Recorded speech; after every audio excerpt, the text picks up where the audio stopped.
making headlines this hour. Consultations begins to gather public ideas for the launch of a national campaign initiative to revive the culture of respect and good manners among Maldivians, which is being developed at the special request of President Dr. Mohamed Muiz. Chairperson of Public Service Media, or PSM, Aminath Namza, meets Chinese ambassador to the Maldives, Kong Xianhua, following her participation in an international media training program in China. And the Elections Commission of Maldives, or ECM, says that the main priority of its ongoing meetings with political parties is to strengthen the procedures used when taking action against political parties.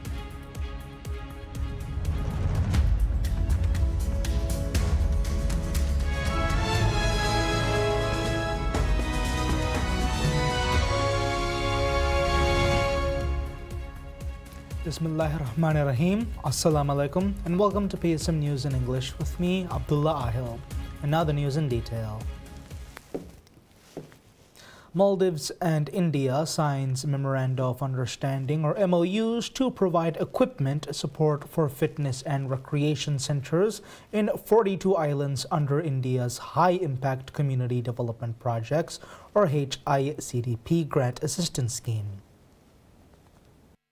Maldives and India signs Memoranda of Understanding or MOUs to provide equipment support for fitness and recreation centers in 42 islands under India's High Impact Community Development Projects or HICDP Grant Assistance Scheme.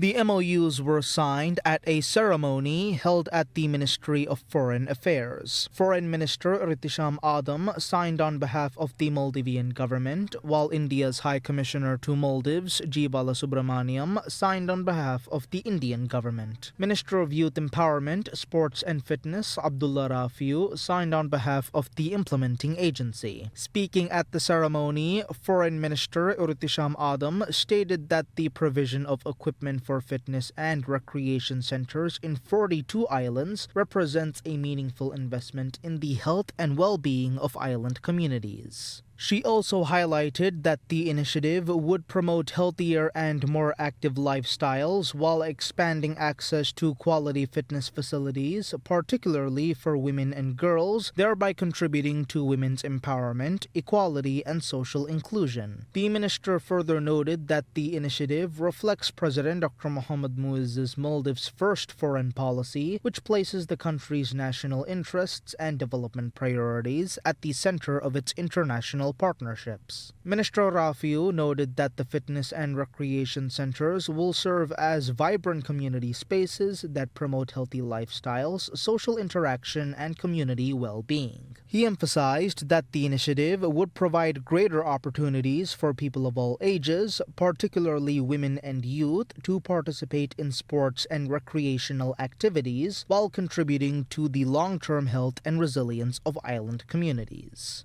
Both ministers expressed gratitude to the Indian government for its generous support, highlighting its transformative impact on Maldivian communities.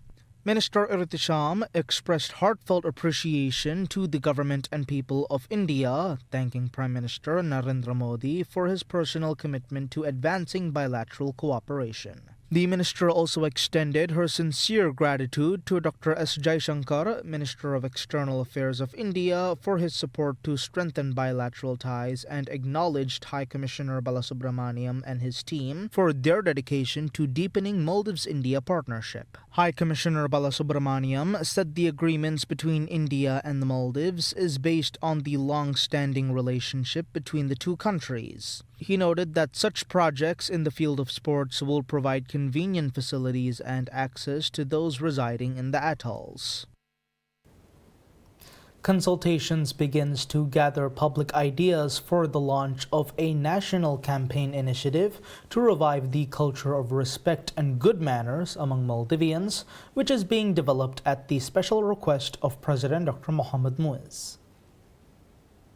The consultation process is being organized by the Office of National Identity under the Ministry of Arts, Culture and Heritage. The inaugural meeting was officially opened by the Minister of Arts, Culture and Heritage, Hina Walid, during a special ceremony at the ministry. The national campaign is an initiative being undertaken at the request of President Dr. Mohamed Muiz to revive and strengthen traditional values of respect that are gradually disappearing from Maldivian society. According to the president, the initiative forms part of broader efforts to preserve the country's national identity. Speaking at the opening of the consultations, Minister Hina said the initiative would be developed through ideas and recommendations gathered from across society. She noted that historical writings by foreign visitors describe Maldivians as people who traditionally showed great respect and courtesy toward one another. However, she said many of these admirable customs have faded over time, and the initiative aims to restore and reinforce them within Maldivian society.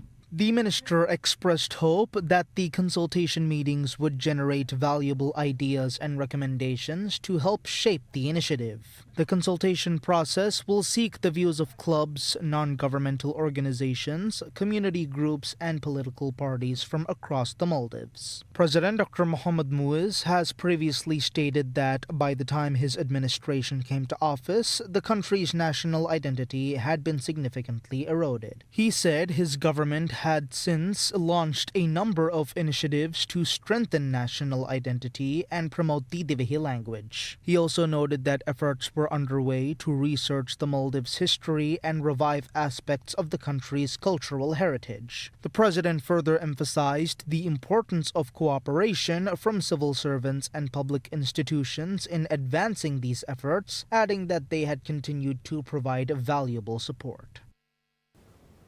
Chinese and Russian tourist arrivals to the Maldives increases significantly compared with the same period last year. China and Russia remain the country's two largest source markets for visitors, as they were last year. According to statistics released by the Ministry of Tourism and Civil Aviation, 1,173,922 tourists had visited the Maldives as of the 18th of July this year. This represents a 4.7% decline compared with the same period last year. Despite the overall drop in total arrivals, China continues to rank as the Maldives' largest tourism market, followed by Russia in second place. While total visitor numbers have fallen, arrivals from several individual markets have grown, including China and Russia. As of the 18th of July this year, 195,363 tourists had arrived from China, compared with 170,210 during the same period last year. This marks an increase of 14.7%.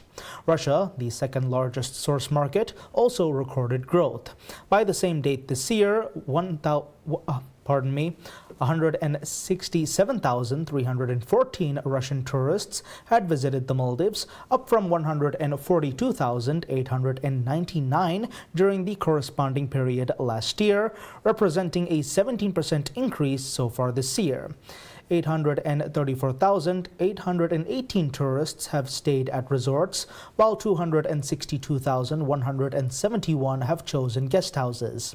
According to the Tourism Ministry statistics, hotels accommodated 27,523 visitors and 22,381 tourists stayed on safari vessels.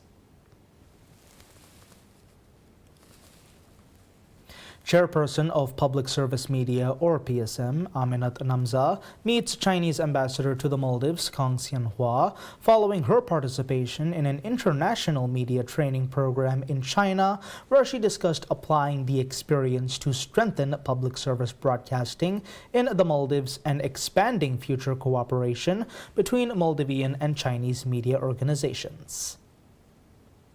During the meeting, Chairperson Namza shared key takeaways from the Global Development Initiative International Media Youth Training Program held in Beijing and Sanya from the 7th to the 18th of July. The program brought together 34 media professionals from 20 countries, including chief executives, media executives, managers, journalists, and communication specialists, to exchange knowledge on China's development experience, media innovation, digital transformation, international communication, and sustainable development under the Global Development Initiative or GDI. Namza thanked the Chinese government and Ambassador Kong for facilitating her participation, describing the program as a valuable opportunity to gain perspectives that could help strengthen public service media while fostering greater international media cooperation. Namza said one of the program's strongest themes was the principle of placing people at the center of development, an approach that was consistently emphasized throughout the training. According to Namza, the philosophy closely reflects the mission of public service media, where delivering accurate, meaningful, and people-centered journalism remains a core responsibility. Namza also reflected on delivering the closing address at the program's graduation ceremony in Sanya on behalf of all the participants, where she spoke about the media's role in building understanding between nations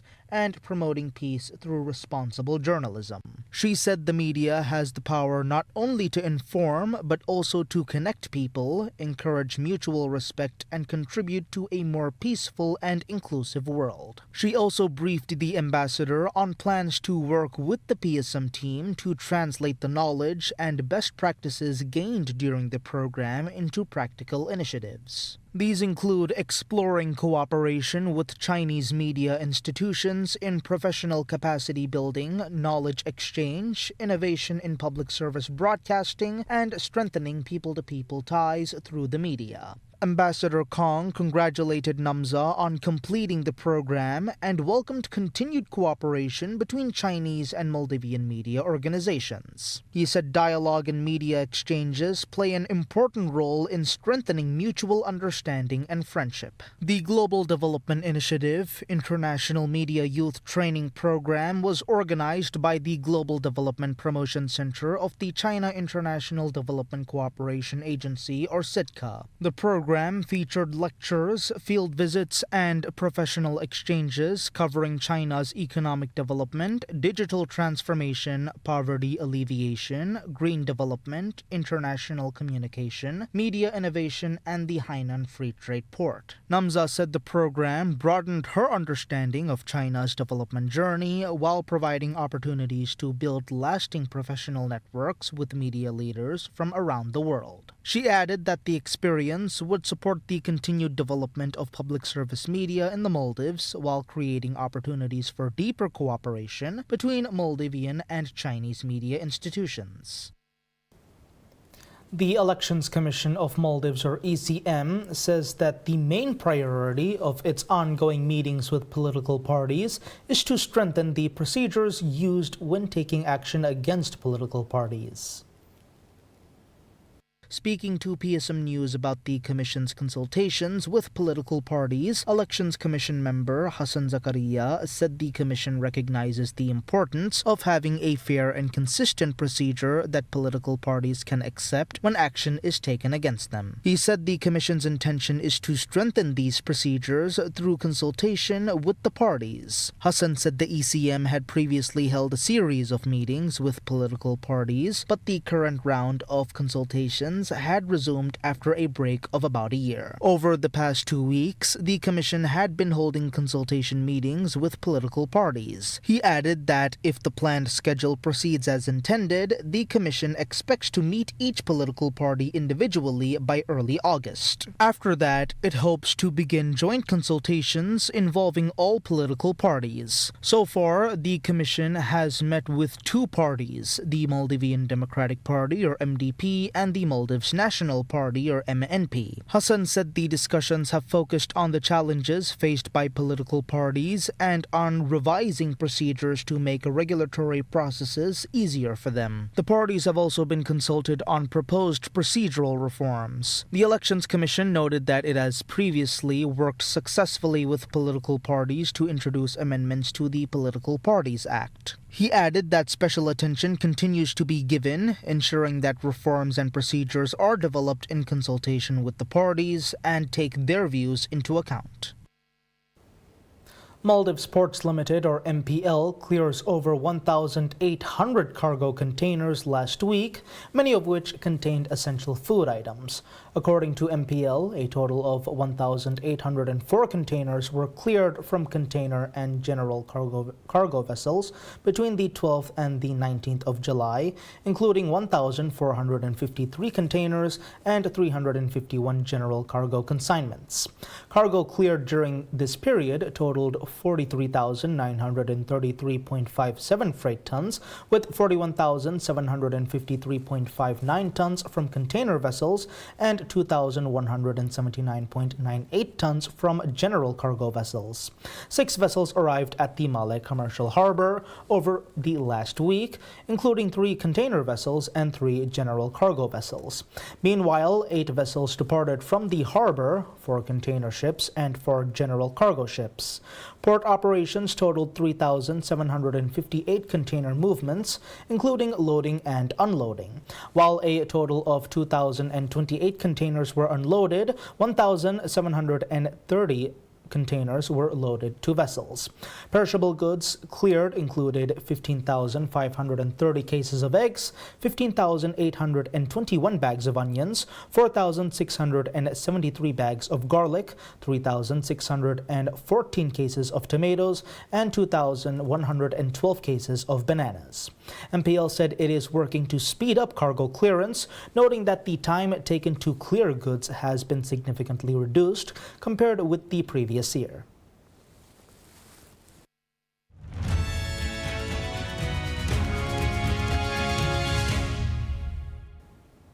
Insights into business. A top executive at TSMC says the company is seeing strong multi-year demand for its AI chips as it invests a further $100 billion to expand its Arizona facilities, but it needs to address several challenges such as a shortage of construction workers there.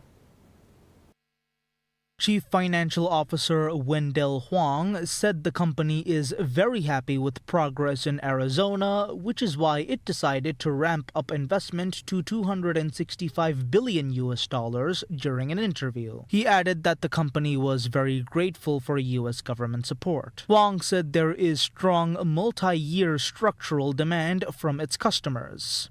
Our overseas expansion decisions are based on customer needs, with a necessary level of government support.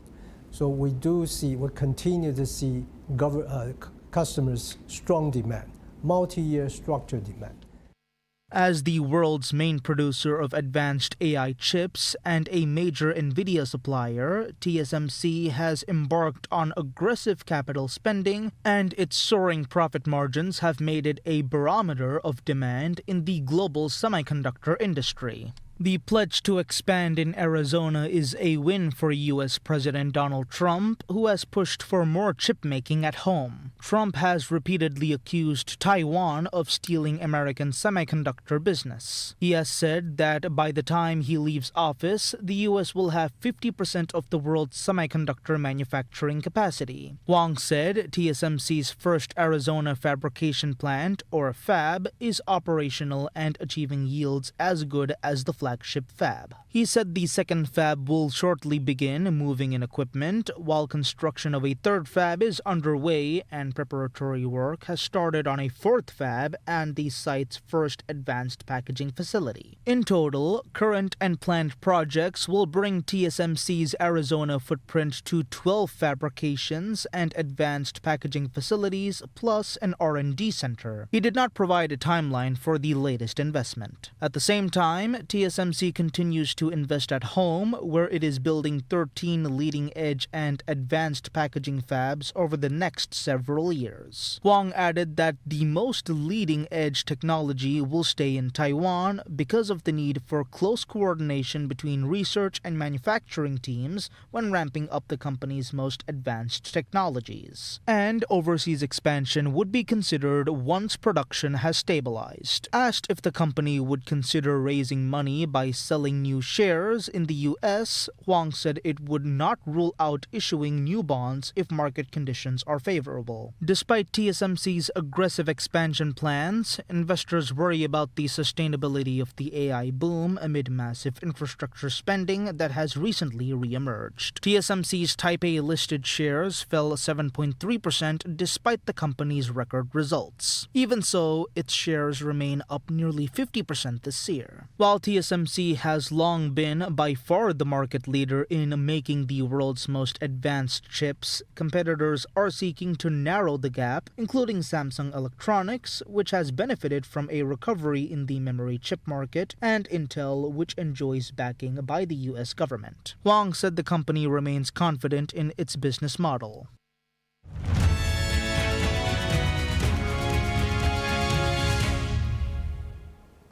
Taking a look at foreign affairs, Iranian Foreign Minister Abbas Araghchi says in an interview that the United States and Israel can neither threaten nor bribe us, recounting that in the first days of the war, officials were cut off from communications and scrambling to learn who had survived. The interview was conducted by Iranian documentary maker Javad Moghoyi for a YouTube series called The Story of War. Araghchi said he first saw the president 3 days after the war began and met other senior figures later, mentioning veteran Iranian politicians Ali Larijani, who was later killed in an Israeli strike. Araghchi said envoys tried to bribe the Islamic Republic in negotiations before the 12-day war, but insisted Iran's enrichment is not for sale, citing years of sanctions and sacrifices by Iranian scientists. Despite the conflict, Araghchi said there has been no change in Iran's policies or principles. He added that friends and enemies told him Iran emerged stronger, saying the country had shown its real power by making the world realize that Iran's atomic bomb is the Strait of Hormuz.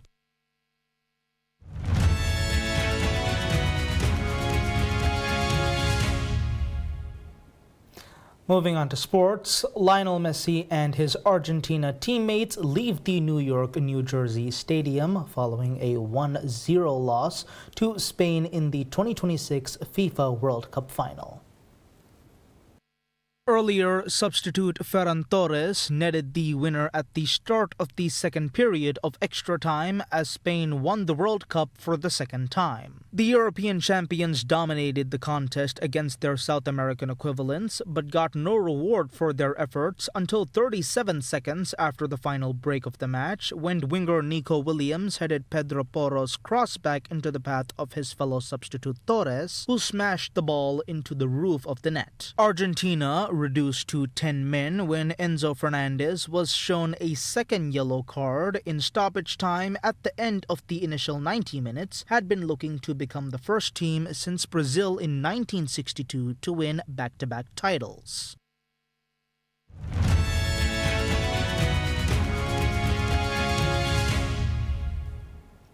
Concluding with news and entertainment, South African musician Credo V. Daniels finds himself at the center of a growing debate over artificial intelligence and creativity after a performance featuring AI-assisted music sparked widespread criticism on social media.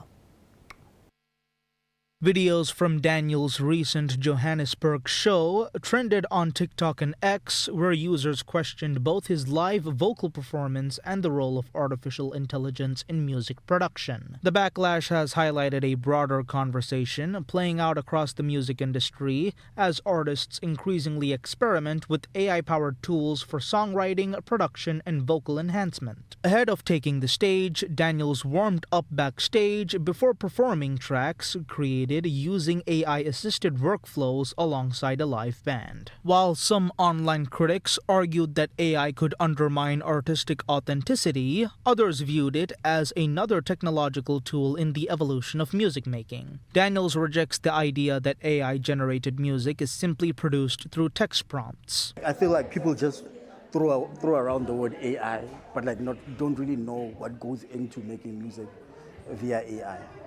Yeah. So like most think no, like he just wrote something and then it spit out a song. Like they don't think that, oh okay, like there was writing involved in the song, there was recording involved in the song, there was like composition involved in the song. Like I think like they just throw that away and then like think, oh nah, he just typed something. So like there's a lot of misinformation about AI. The controversy reflects growing concerns within the creative sector about where technology ends and artistry begins. Questions around copyright, authorship, and consent have become increasingly prominent as AI tools become more accessible to musicians. Intellectual property lawyer Ian Alice said the legal concerns arise when AI systems use existing creative works or imitate artists without permission. Alice said the use of AI to replicate a specific artist's voice could expose creators to legal challenges relating to intellectual property and performer rights. At the concert, audience reactions were mixed. Some attendees raised concerns about the limitations of AI in a live setting, while others embraced the technology as part of music's future. If we don't participate in the AI movement, we're going to be left behind. Because that's exactly where we're going. Yes. So with Credo, what he did is he can sing, he's a lyricist, he's a wordsmith, but he also embraces the technology to enhance his message. Back in the studio, Daniels combines melody generation application with traditional songwriting techniques, building songs from his own lyrics, compositions, and recorded vocals before using AI tools to enhance elements of the production. Despite the online criticism, he believes audiences are ultimately focused on the quality of the final product rather than the technology behind it. As AI becomes increasingly embedded in creative industries, Daniels' experience has become a flashpoint in a wider debate over innovation, authenticity, and ownership, questions that South Africa's music industry is only beginning to confront. And that's all the news we have for today. We'll be back with any further updates. Until then, I'm Abdullah Ahil from PSM News.